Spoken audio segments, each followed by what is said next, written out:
पहचान है।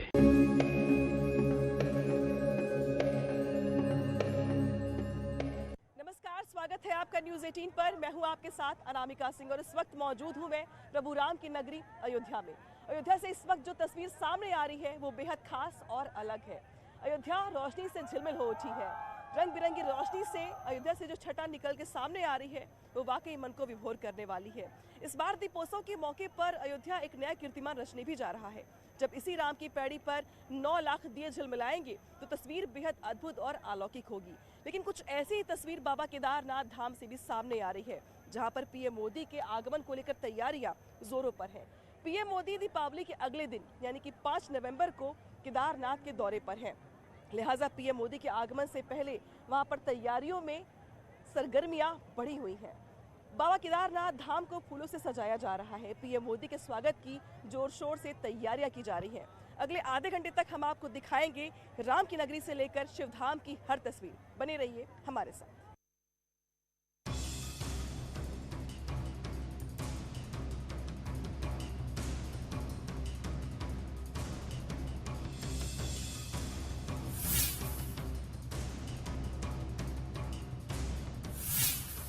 पांच नवंबर को देवभूमि में पीएम मोदी का दौरा।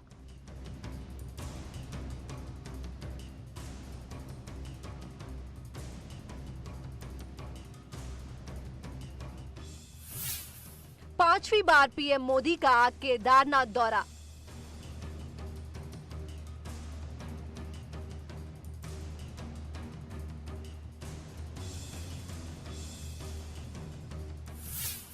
बाबा के दरबार में शीश नवाएंगे पीएम मोदी। तैयारियां।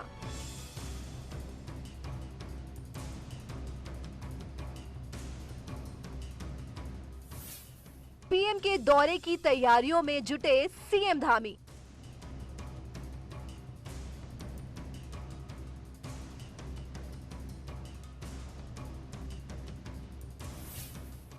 न्यूज़ 18 पर मोदी के दौरे की सबसे बड़ी कवरेज।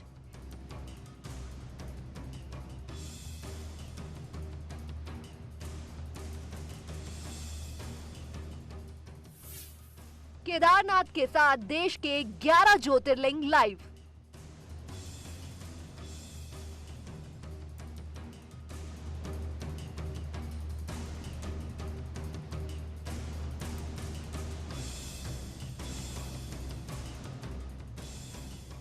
पीएम मोदी 5 नवंबर को 5वीं बार बाबा केदारनाथ धाम पहुंच रहे हैं। पीएम मोदी इस मौके पर बाबा केदारनाथ की उपासना करेंगे, निर्माण कार्यों का निरीक्षण करेंगे, साथ ही 400 करोड़ की योजनाओं की घोषणा भी करेंगे। पीएम मोदी के आने से पहले कैसी है तैयारियां, देखिए इस रिपोर्ट में।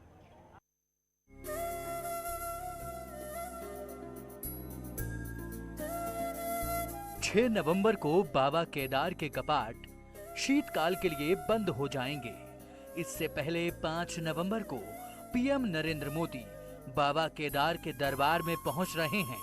पीएम मोदी 5 नवंबर को केदारनाथ दौरे पर आ रहे हैं।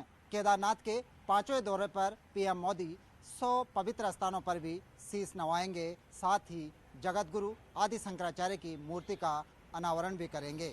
पीएम केदारनाथ पुनर्निर्माण के फर्स्ट फेज के कार्यों का लोकार्पण और सेकंड फेज के कार्यों का शिलान्यास करेंगे। इसी दिन पीएम केदारनाथ में जगत गुरु आदि शंकराचार्य की मूर्ति का अनावरण और उनकी समाधि का लोकार्पण करेंगे। पीएम के दौरे को बीजेपी भव्य बनाने के लिए खास तैयारी कर रही है। पीएम मोदी के केदारनाथ आगमन से पहले बीजेपी देश भर में कार्यक्रमों के आयोजन की योजना बना रही है। साथ ही देश के बड़े साधु संतों को भी निमंत्रण के जरिए बुलाया जा रहा है। इस खास मौके का भारत के 12 ज्योतिर्लिंग समेत शंकराचार्य से जुड़े बद्रीनाथ धाम समेत देश भर के 100 शिवालयों में बड़ी एलईडी स्क्रीन लगाकर लाइव प्रसारण किया जाएगा। इस कार्यक्रम के जरिए केदारनाथ के साथ 12 ज्योतिर्लिंगों में यूपी के काशी विश्वनाथ, झारखंड के बैद्यनाथ, मध्य प्रदेश के महाकालेश्वर, गुजरात के सोमनाथ, महाराष्ट्र के त्र्यंबकेश्वर, आंध्र प्रदेश के मल्लिकार्जुन, तमिलनाडु के रामेश्वर के मंदिरों से सीधा प्रसारण होगा। राज्य के अंदर ऐसे स्थान जिन पर शंकराचार्य जी गए हों या शिव जी के एक ऐतिहासिक ऐसे स्थान रहे हों, उन सब पर भी कार्यक्रम उसी समय किया जाएगा। वहाँ भी कार्यकर्ताओं से हम लोग कहेंगे सारी व्यवस्था उसी रूप में रहेगी। इससे अलग अभी जो जानकारी में है उस जानकारी के अनुसार देश भर में अन्य स्थानों पर भी इस प्रकार कार्यक्रम होगा। मोदी केदारनाथ के दर्शन करने वाले देश के पहले प्रधानमंत्री हैं जो 5वीं बार केदारनाथ पहुंचेंगे। प्रधानमंत्री जब केदारनाथ में मौजूद होंगे तो बीजेपी के नेता प्रदेश के 100 शिवालयों में पूजा करेंगे। इसके अलावा देश भर के संतों और महामंडलेश्वरों को केदारनाथ आने का न्योता भी दिया जा रहा है। पीएम मोदी अपने दौरे में सबसे बड़ी सौगात आदि गुरु शंकराचार्य की मूर्ति और समाधि की देंगे, जो केदारनाथ आपदा के दौरान क्षतिग्रस्त हो गई थी। वहीं पीएम मोदी केदारनाथ से प्रदेश को करीब 400 करोड़ से ज्यादा की परियोजनाओं का तोहफा भी देंगे।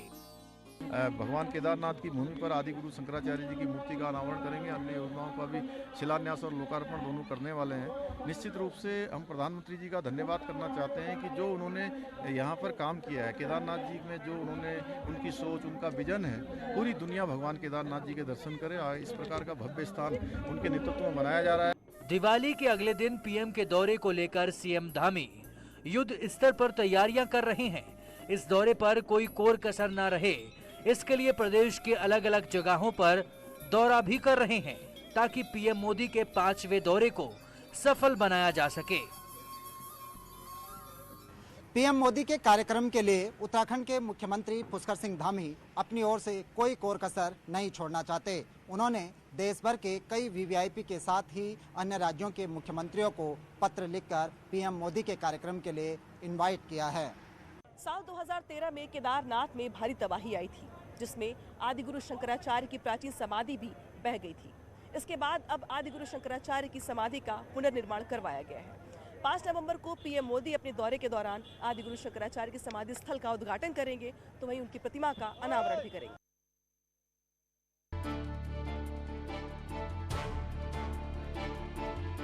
आठवीं शताब्दी में हिंदू धर्म पुनर्स्थापित करने वाले भारत के महान दार्शनिक और धर्म प्रवर्तक आदि गुरु शंकराचार्य ने पूरे भारत को एक सूत्र में पिरोकर 4 धाम यात्रा की शुरुआत की थी। शंकराचार्य ने बाकी दुनिया को हिंदू धर्म के 4 धामों और केदारनाथ से रूबरू करवाया। केदारनाथ से आदि गुरु शंकराचार्य का गहरा नाता रहा है। उन्होंने जहां प्राचीन केदारनाथ मंदिर का पुनर्निर्माण करवाया, वहीं आदि गुरु शंकराचार्य ने ही दुनिया भर में हिंदू धर्म की पताका फहराने के बाद बाबा केदारनाथ की शरण में आए और केदारनाथ मंदिर के पास ही 831 में 32 साल की उम्र में समाधि ले ली। के उत्पत्ति काल के प्रारंभ से ही विश्व का प्रथम आध्यात्मिक केंद्र रहा है। तो इतना प्राचीन होने के कारण शिव ने इसी धाम को अपने अवतरण के लिए चुना और अपने सूक्ष्म शरीर को त्यागने के लिए भी इसी धाम को उन्होंने चयनित किया।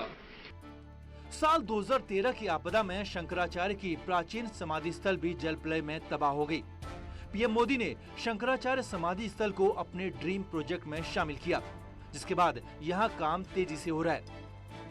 केदारनाथ मंदिर के पीछे बाईं तरफ दिव्य शिला के पास समाधि स्थल का पुनर्निर्माण चल रहा है। मंदिर से समाधि स्थल जाने के लिए 3.5 मीटर चौड़ा और 48 मीटर लंबा भूमिगत रास्ता होगा। इसके बाद 36 मीटर गोलाकार क्षेत्र में समाधि स्थल का पुनर्निर्माण किया जा रहा है, जिसकी गहराई 6 मीटर है। प्रवेश और निकासी के लिए अलग अलग रास्ते बनाए जा रहे हैं। वहीं दूसरे चरण में यहाँ संग्रहालय का निर्माण भी किया जाएगा। शंकराचार्य जी की मूर्ति जो है यहाँ आ चुकी है, मैसूर से आई है और वो उसको इंस्टॉल कर रहे हैं, इरेक्शन कर रहे हैं हम लोग। वो 12 से 12.5 फीट ऊंची रहेगी और 8 फीट कॉलम के ऊपर है वो। और फिर वो अंदर दर्शन करके लोग फिर वो उसी स्पाइरल से बाहर निकलेंगे। और ये जो आप मेरे पीछे देख रहे हैं पूरा मशीनें वगैरह जो लगे, यहाँ लैंडस्केपिंग रहेगा और एक गार्डन वगैरह बनेंगे, फुटपाथ बनेंगे। दुनिया भर में फैले आदिगुरु शंकराचार्य के अनुयायियों को समाधि स्थल के पुनर्निर्माण का इंतजार है और पुनर्निर्माण कार्य को देखते हुए ये उम्मीद की जा सकती है कि इस साल यात्रा के खत्म होने से पहले आदिगुरु शंकराचार्य की समाधि स्थल के दर्शन भक्त केदारनाथ धाम में कर सकेंगे। केदारनाथ धाम के कपाट बंद होंगे उस समय पर उन्हें आदि गुरु शंकराचार्य की समाधि के दर्शन का मौका मिल सकता है। आदि गुरु शंकराचार्य की मूर्ति भी केदारनाथ पहुंच चुकी है और जल्द ही समाधि स्थल पर आदि गुरु शंकराचार्य की मूर्ति को स्थापित किया जाएगा। शैलेंद्र रावत, न्यूज 18, केदारनाथ। अब आपको दिखाते हैं पीएम मोदी जिन योजनाओं की सौगात देने वाले हैं उनकी सुंदरता बढ़ाने के लिए खास पत्थरों का इस्तेमाल किया गया है जो केदारपुरी की खूबसूरती को और बढ़ा रहे हैं। जून 2013 में आई जल प्रलय से केदारनाथ में भारी नुकसान पहुंचा था। जल प्रलय में आए बड़े बड़े पत्थरों के बोल्डरों ने बड़ी बड़ी इमारतों को चकनाचूर कर दिया था। हालांकि केदारनाथ मंदिर के पीछे जल प्रलय में आई दिव्य शिला से हुए पानी के डायवर्जन से केदारनाथ मंदिर की भी सुरक्षा हुई थी। उस समय इतने बड़े बड़े पत्थरों से तबाही कई गुना बढ़ गई थी, लेकिन आज यही पत्थर नए केदारपुरी की सुंदरता पर चार चांद लगा रहे हैं। स्थानीय पत्थर से एक तो सबसे पहले यहाँ लोकल जो है एम्प्लॉयमेंट मिला। एम्प्लॉयमेंट मिलने के साथ साथ हमने नीचे से हमें कॉस्ट भी, हमारा ही कॉस्ट भी कम हुई उससे। हमने यहीं पे मशीनें इंस्टॉल की, यहीं पे पीछे जो पत्थर थे उसकी कटिंग करी और ये स्थानीय पत्थर ही पूरा हमने आस्था पथ में, घाट में, मंदिर प्रांगण में, ये दिव्य शिला के पीछे, ये सारी जगह हमने स्थानीय पत्थर ही कट स्टोन लगाया हुआ है।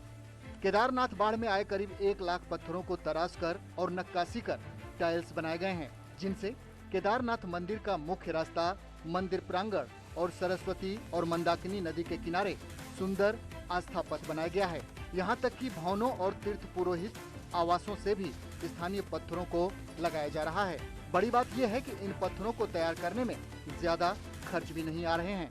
हमने व्यू पॉइंट बनाए हैं जो घाट में बने हुए हैं। पांचों व्यू पॉइंट जो हैं प्रॉपर उसमें छत है और बेंचेज हैं, लाइटिंग सिस्टम है उसमें और 4 स्टेयर केस हैं। मतलब हर एक व्यू पॉइंट के बीच में सीढ़ी है, वो सरस्वती रिवर की तरफ जाती है। वहाँ तर्पण वगैरह जो कुछ करना हो, जो श्रद्धालु यहाँ आ रहे हैं नहा सकते हैं, जल ले सकते हैं, वो सब कुछ वहाँ कर सकते हैं। 11,000 फीट से ज्यादा ऊंचाई होने के कारण केदारनाथ में भारी बर्फबारी होती है और पूरे साल ठंड भी रहती है।